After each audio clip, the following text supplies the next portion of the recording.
L'IA comme un chat GPT n'est pas là pour donner la réponse la plus juste, elle est là pour donner la réponse la plus probable. Attends, on se Vas-y. pose 2 secondes là-dessus. Véritable outil d'intelligence artificielle avec un potentiel pluriel, aussi bien sur différents secteurs, notamment sur des sujets de bien commun, hein, d'intérêt général. Hein. On le voit sur la détection des cancers en santé, on le voit, tu sais, dans le volet plutôt énergétique avec, par exemple, l'optimisation énergétique des bâtiments.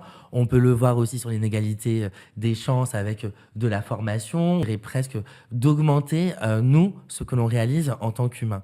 En revanche, comme n'importe quel outil, il a ses travers. Les algorithmes sont créés et les dépendances de ces algorithmes, elles sont créées aussi par des humains.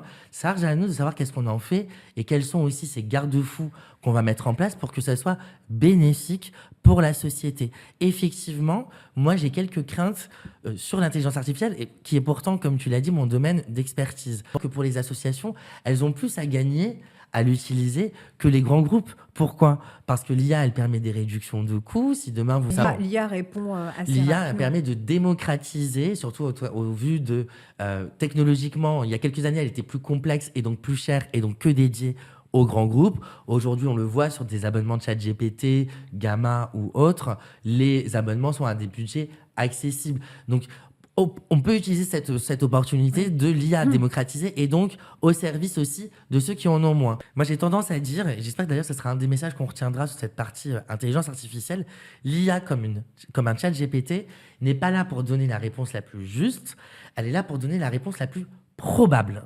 Si je caricature la chose, 9 personnes ont tort dans des documents digitaux qui ont été la source de l'IA.